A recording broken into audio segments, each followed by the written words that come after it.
The new Hamilton County Schools leader wants to get rid of paddling in schools, but one middle school principal in the district doesn't agree with that change. Good evening. I'm Kim Chapman. And I'm Calvin Sneed. News Channel 9's Brittany Martin tells us why. Brittany.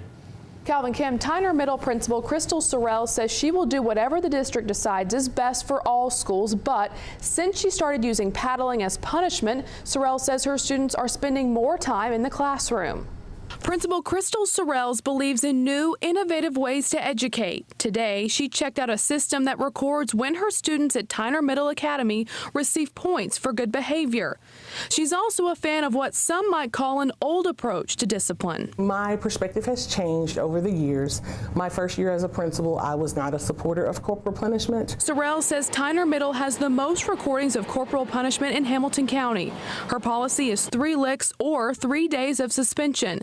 Most of the time, the punishment is for disrupting class often.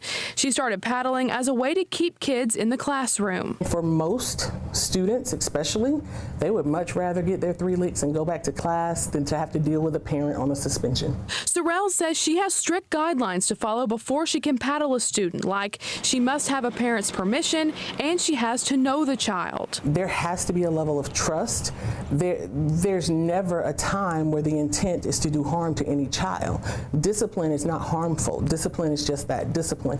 We want students to learn from the experience. Dr. Ricardo Calso says it may not seem like it at the time, but spanking or paddling a child does harm them. Even though it may be a quick fix, it can lead to violent behavior in children, especially when they reach their teenage years, which can be carried on into their married life by abusing their spouses. Dr. Calso is a behavioral pediatrician. He says there are better ways to discipline your children. Timeouts, taking away privileges, taking away their video games. What I personally recommend is to give them 2 chances. Dr. Calso says he thinks of spanking as a quick way to discipline. He says taking away toys or other privileges works better for long-term behavior changes. Calvin. Thanks, Brittany.